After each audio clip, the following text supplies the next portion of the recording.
অমিত শাহ এই মুহূর্তে আপনারা সরাসরি দেখছেন রাজ্য সরকারের বিরুদ্ধে চার্জশিট প্রকাশ করবেন অমিত শাহ।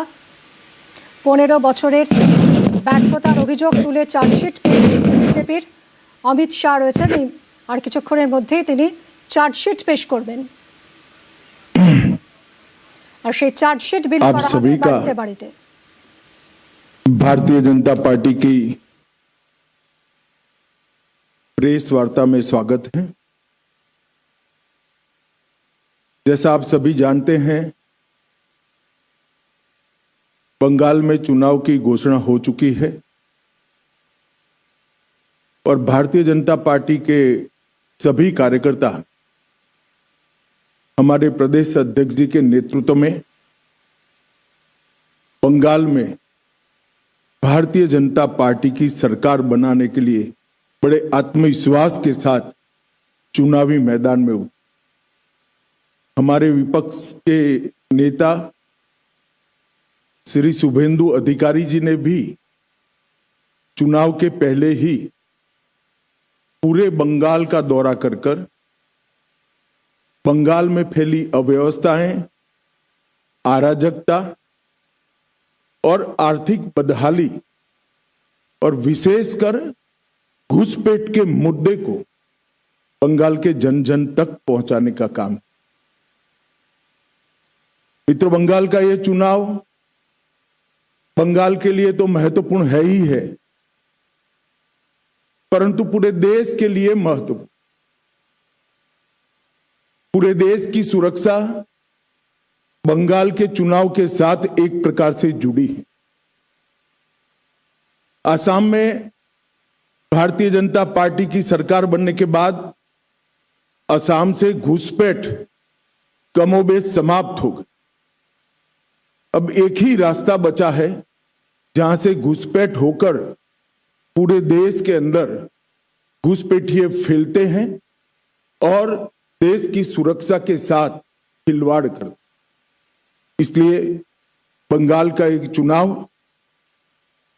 बंगाल के लिए महत्वपूर्ण है कई मायनों में, और देश की सुरक्षा की दृष्टि से देश के लिए भी महत्वपूर्ण। भारतीय जनता पार्टी ने तय किया है कि तृणमूल कांग्रेस के शासन के खिलाफ जनता के जो मुद्दे हैं इसको आवाज देना, जनता की आवाज को मुखर कर बंगाल की जनता के सामने और देश की जनता के सामने प्रस्तुत करना, और बंगाल के आने वाले चुनाव में ये पूरी जो अराजकता तृणमूल के शासन में फैली है इसका हम क्या हल लेकर आएंगे, इसका हम जवाब भी लेकर आएंगे। परंतु आज की प्रेस वार्ता तृणमूल कांग्रेस की इस सरकार के 15 साल के शासन के खिलाफ हमारा चार्जशीट ये आज की प्रेस वार्ता का मुद्दा है। ये चार्जशीट जो है वो तृणमूल कांग्रेस भले कहे भारतीय जनता पार्टी का चार्जशीट है, परंतु मैं मानता हूं ये बंगाल की जनता ने ममता बनर्जी की सरकार के खिलाफ लगाया हुआ चार्जशीट है, जिसको भारतीय जनता पार्टी एक आवाज दे रही। एक प्रकार से आने वाला चुनाव बंगाल की जनता को तय करना है कि भय को चुनना है या भरोसे को चुनना। भय के आतंक से मुक्ति पाकर भरोसे के साथ देश जिस तेजी से आगे बढ़ रहा है इसके साथ बंगाल को जुड़ना चाहिए। ये तय करने का चुनाव है। विगत 15 सालों में भय, भ्रष्टाचार और भेदभाव की राजनीति चल रही है। झूठ, डर और हिंसा का सहारा लेकर अपनी राजनीति को आगे बढ़ाने का नया राजनीतिक थ्योरी ममता बनर्जी ने प्रस्तुत किया। कोई भी सरकार को चुनकर आने का आधार जन कल्याण के काम होते हैं, तृणमूल कांग्रेस का चुनकर आने का आधार झूठ, डर और हिंसा है। मगर भारतीय जनता पार्टी 1911 से ही 2011 से ही इसके खिलाफ एक संघर्ष कर रहे हैं और मुझे लगता है कि इस बार बंगाल की जनता पूर्ण बहुमत के साथ भारतीय जनता पार्टी की सरकार बनाने जा रही। ये जो चार्जशीट है टीएमसी के 15 साल के काले चिट्ठों का संकलन है। सोनार बांग्ला का स्वप्न दिखाकर सिंडिकेट राज स्थापित कर बंगाल की जनता का शोषण करने वाले शासन की कहानी है। तृणमूल कांग्रेस के कुशासन में बंगाल भ्रष्टाचार की प्रयोगशाला बन चुका है।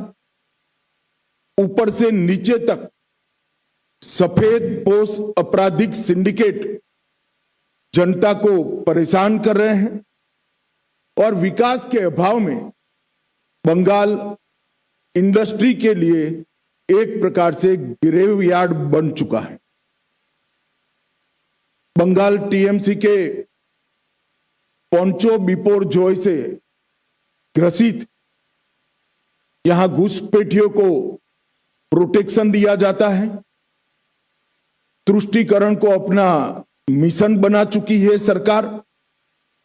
भ्रष्टाचारी प्रस्तापित रूप से राजनीतिक सिस्टम में पहुंच चुके हैं। कट मनी का कलेक्शन आम बात हो चुका है और सिंडिकेट पर नो एक्शन ये सरकार का स्वभाव बन चुका है। कई सालों तक कम्युनिस्ट शासन का दंश झेली हुई बंगाल की जनता ने सोनार बांग्ला के स्वप्न के साथ परिवर्तन किया था। मगर अब आज वो ही जनता कह रही है कि इससे तो कम्युनिस्ट अच्छे थे। ऐसा शासन 15 साल तक ममता बनर्जी ने के नेतृत्व में यहां अनुभव में आया है। आज मैं ये भी कहना चाहता हूं कि बंगाल की जनता ने लगातार भारतीय जनता पार्टी का समर्थन किया है और ग्रेजुअली भारतीय जनता पार्टी कैसे बढ़ी है इसका मैं आज आप सबके सामने थोड़े आंकड़े भी जरूर रखना चाहूंगा। 2014 में हमारा 17% वोट शेयर था लोकसभा चुनाव में और 2 सीटें थी। 19 में हमारा वोट शेयर 41% हुआ, 18 सीटें प्राप्त की। 24 में हमारा वोट शेयर 39% हुआ और 12 सीटें मिली। तो हमने एक 40% वोट शेयर का बेस यहां पर बना है। 2016 के चुनाव में विधानसभा में हमारा 10% वोट था और केवल 3 सीटें हम जीत पाए थे। 21 के चुनाव में 10% से बढ़कर 38% तक हम पहुंचे और 77 सीट के साथ हमारे विधायक दल का श्री शुभेंदु जी नेतृत्व कर रहे हैं। 30 साल तक जो 2 पार्टियों ने यहां पर लंबे समय तक शासन किया, कांग्रेस और कम्युनिस्ट, दोनों को 0 सीटें प्राप्त। मित्रों, 2024 में मोदी जी के प्रधानमंत्री बनने के बाद महाराष्ट्र, हरियाणा, उड़ीसा, दिल्ली और बिहार, इस सभी जगह पे भारतीय जनता पार्टी के नेतृत्व में एनडीए ने अप्रत्याशित जीत हासिल की है और मुझे पूरा भरोसा है कि हमारी जो कैडर है, हमारे कार्यकर्ता हैं, वो जन जन तक पहुंचे हैं, जनता की आवाज को मुखर कर आवाज दे रहे हैं। और इस बार बंगाल की जनता ने ये तय किया है कि प्रचंड बहुमत के साथ भारतीय जनता पार्टी की सरकार यहां बनाई जाएगी।